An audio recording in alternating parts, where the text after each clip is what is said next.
અધ્યાય 10મો સંસારમાં જે સુંદર દેખાય છે તે બધું જ ભગવાનની વિભૂતિઓ છે.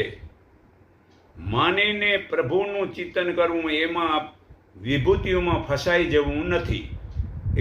અધ્યાય 11મો આ જગતને પ્રભુના જ સ્વરૂપ માનીને દરેક મનુષ્ય પ્રભુના વિરાટના દર્શન કરી શકે છે તે જ સાચું સમજ્યો છે.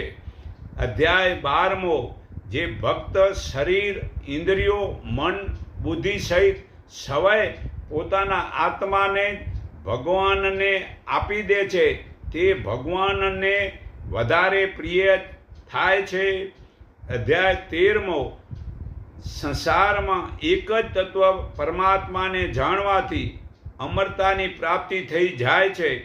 અધ્યાય 14મો સંસારના બંધનથી છૂટવા માટે સત્ય ગુણ રજોગુણ અને તમોગુણ આ ત્રણેય ગુણોથી પર થવું જરૂરી છે.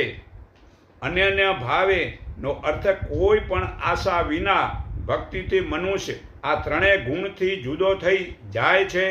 અધ્યાય 15મો આ સંસારનો મૂળ એક જ પરમાત્મા છે એવું માનીને આશા વિના તેનું ધ્યાન કરવાનું છે. અધ્યાય 16મો પાપોથી જ મનુષ્ય 84 લાખ જોનીમાં તેમજ નરકોમાં જાય છે અને દુઃખ ભોગવે છે.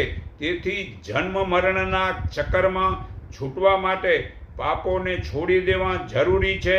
અધ્યાય 17મો મનુષ્ય શ્રદ્ધાથી જે પણ શુભ કાર્ય કરે તે પ્રભુને યાદ કરીને કાર્ય કરવું જોઈએ. અધ્યાય 18મો બધા જ ગ્રંથોનો સાર વેદ છે. વેદનો સાર ઉપનિષદ છે. ઉપનિષદનો સાર ગીતા છે અને ગીતાનો સાર ભગવાનની શરણાગતિ છે.